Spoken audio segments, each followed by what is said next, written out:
अध्याय 1 कुरुक्षेत्र के युद्ध स्थल में सैन्य निरीक्षण।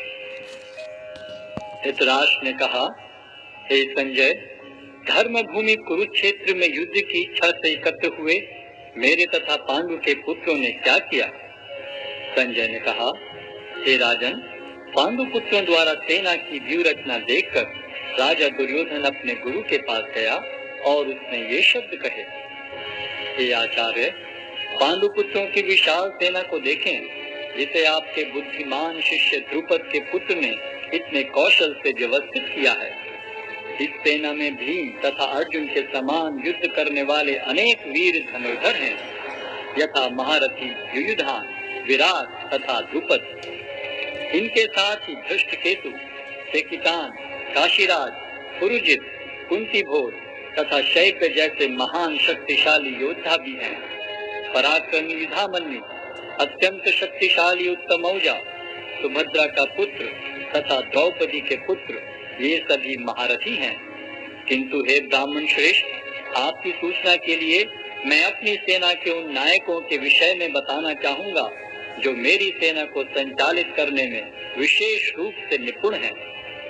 मेरी सेना में स्वयं आप, भीष्म, कर्ण, कृपाचार्य, अश्वत्थामा, विकर्ण तथा सोमदत्त का पुत्र भूरिश्रवा आदि हैं, जो युद्ध में सदैव विजयी रहे हैं। ऐसे अनेक वीर भी हैं जो मेरे लिए अपना जीवन त्याग करने के लिए उद्यत हैं। वे विविध प्रकार के हथियारों से सुसज्जित हैं और युद्ध विद्या में निपुण हैं। हमारी शक्ति अपरिमेय है और हम सब पितामह द्वारा भली भांति संरक्षित हैं, जबकि पांडवों की शक्ति भीम द्वारा भली भांति संरक्षित होकर भी सीमित है। अतः सैन्य व्यूह में अपने अपने मोर्चों पर खड़े रहकर आप सभी भीष्म पितामह को पूरी सहायता दें। तब कुरुवंश के वयोवृद्ध परम प्रतापी एवं वृद्ध पितामह ने सिंह गर्जन की सी ध्वनि करने वाले अपने शंख को उच्च स्वर में बजाया, जिससे दुर्योधन को हर्ष हुआ।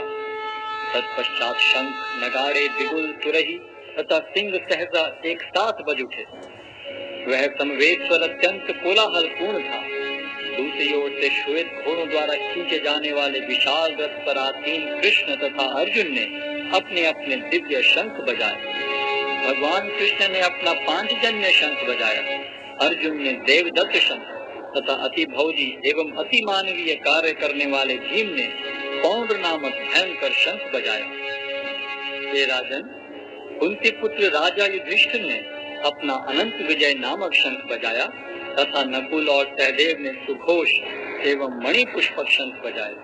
महान धनुर्धर काशीराज, परम योद्धा शिखंडी, धृष्टद्युम्न, विराट, अजय सात्यकी, द्रुपद, द्रौपदी के पुत्र तथा सुभद्रा के महाबाहु पुत्र आदि सबों ने अपने अपने शंख बजाए। इन विभिन्न शंखों की ध्वनि कोलाहल पूर्ण बन गई, जो आकाश तथा पृथ्वी को शब्दायमान करती हुई धृतराष्ट्र के पुत्रों के हृदय को विदीर्ण करने लगी। उस समय हनुमान से अंकित ध्वजा लगे रथ पर आसीन पांडु पुत्र अर्जुन अपना धनुष उठाकर तीर चलाने के लिए उद्यत हुआ। हे राजन, धृतराष्ट्र के पुत्रों को व्यूह में खड़ा देखकर अर्जुन ने श्री कृष्ण से ये वचन कहे। अर्जुन ने कहा, हे अच्युत, कृपा करके मेरा रथ दोनों सेनाओं के बीच ले चलें, जिससे मैं यहाँ उपस्थित युद्ध की अभिलाषा रखने वालों को और शस्त्रों की इस महान परीक्षा में जिनसे मुझे संघर्ष करना है उन्हें देख सकूं। मुझे उन लोगों को देखने दीजिए जो यहाँ पर धृतराष्ट्र के दुर्बुद्धि पुत्र दुर्योधन को प्रसन्न करने की इच्छा से लड़ने के लिए आए हुए हैं। संजय ने कहा, हे भरतवंशी, अर्जुन द्वारा इस प्रकार संबोधित किए जाने पर भगवान कृष्ण ने दोनों दलों के बीच में उस उत्तम रथ को लाकर खड़ा कर दिया। भीष्म, द्रोण तथा विश्व भर के अन्य समस्त राजाओं के सामने भगवान ने कहा कि हे पार्थ, यहाँ पर एकत्र सारे कुरुओं को देखो। अर्जुन ने वहाँ पर दोनों पक्षों की सेनाओं के मध्य में अपने चाचा ताऊओं, पितामहों, गुरुओं, मामाओं, भाइयों, पुत्रों, पौत्रों, मित्रों, ससुरों और शुभ चिंतकों को भी देखा। जब कुंती पुत्र अर्जुन ने मित्रों तथा संबंधियों की इन विभिन्न श्रेणियों को देखा तो वह करुणा से अभिभूत हो गया और इस प्रकार बोला। अर्जुन ने कहा, हे कृष्ण, इस प्रकार युद्ध की इच्छा रखने वाले अपने मित्रों तथा संबंधियों को अपने समक्ष उपस्थित देखकर मेरे शरीर के अंग कांप रहे हैं और मेरा मुख सूखा जा रहा है। मेरा सारा शरीर कांप रहा है, मेरे रोंगटे खड़े हो रहे हैं, मेरा गांडी धनुष मेरे हाथ से सरक रहा है और मेरी त्वचा जल रही है। मैं यहाँ और अधिक खड़ा रहने में असमर्थ हूँ। मैं अपने को भूल रहा हूँ और मेरा सिर चकरा रहा है। हे कृष्ण, मुझे तो केवल अमंगल के कारण दिख रहे हैं। हे कृष्ण, इस युद्ध में अपने ही स्वजनों का वध करने से न तो मुझे कोई अच्छाई दिखती है और न मैं उससे किसी प्रकार की विजय, राज्य या सुख की इच्छा रखता हूँ। हे गोविंद, हमें राज्य, सुख अथवा इस जीवन से क्या लाभ, क्योंकि जिन सारे लोगों के लिए हम उन्हें चाहते हैं वे ही इस युद्ध भूमि में खड़े हैं।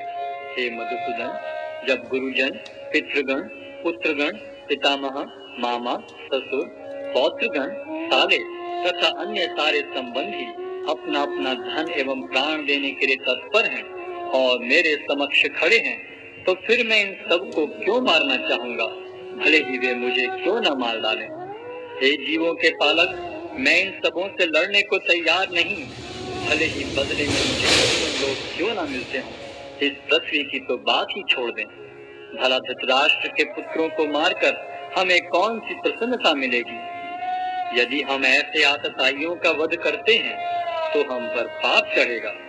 अतः यह उचित नहीं होगा कि हम धृतराष्ट्र के पुत्रों तथा उनके मित्रों का वध करें। हे लक्ष्मीपति कृष्ण, इससे हमें क्या लाभ होगा और अपने ही कुटुंबियों को मारकर हम किस प्रकार सुखी हो सकते हैं। हे जनार्दन, यद्यपि लोक से अभिभूत चित्त वाले ये लोग अपने परिवार को मारने या अपने मित्रों से द्रोह करने में कोई दोष नहीं देखते, किंतु हम लोग जो परिवार के विनष्ट करने में अपराध देख सकते हैं, ऐसे पाप कर्मों में क्यों प्रवृत्त हों। कुल का नाश होने पर सनातन कुल परंपरा नष्ट हो जाती है और इस तरह शेष कुल भी अधर्म में प्रवृत्त हो जाता है। हे कृष्ण, जब कुल में अधर्म प्रमुख हो जाता है तो कुल की स्त्रियां दूषित हो जाती हैं और स्त्रीत्व के पतन से हे वृष्णिवंशी अवांछित संतान उत्पन्न होती है। अवांछित संतानों की वृद्धि से निश्चय ही परिवार के लिए तथा पारिवारिक परंपरा को विनष्ट करने वालों के लिए नारकीय जीवन उत्पन्न होता है। ऐसे पतित कुलों के पुरखे गिर जाते हैं क्योंकि उन्हें जल तथा पिंड दान देने की क्रियाएं समाप्त हो जाती हैं। जो लोग कुल परंपरा को विनष्ट करते हैं और इस तरह अवांछित संतानों को जन्म देते हैं, उनके दुष्कर्मों से समस्त प्रकार की सामुदायिक योजनाएं तथा पारिवारिक कल्याण कार्य विनष्ट हो जाते हैं। हे प्रजापालक कृष्ण, मैंने गुरु परंपरा से सुना है कि जो लोग कुल धर्म का विनाश करते हैं वे सदैव नरक में वास करते हैं। ओहो, कितने आश्चर्य की बात है कि हम सब जघन्य पाप कर्म करने के लिए उद्यत हो रहे हैं। राज्य सुख भोगने की इच्छा से प्रेरित होकर हम अपने ही संबंधियों को मारने पर तुले हैं। यदि शस्त्रधारी धृतराष्ट्र के पुत्र मुझ निहत्थे तथा रणभूमि में प्रतिरोध न करने वाले को मारें तो यह मेरे लिए श्रेयस्कर होगा। संजय ने कहा, युद्ध भूमि में इस प्रकार कहकर अर्जुन ने अपना धनुष तथा बाण एक ओर रख दिया और शोक संतप्त चित्त से रथ के आसन पर बैठ गया।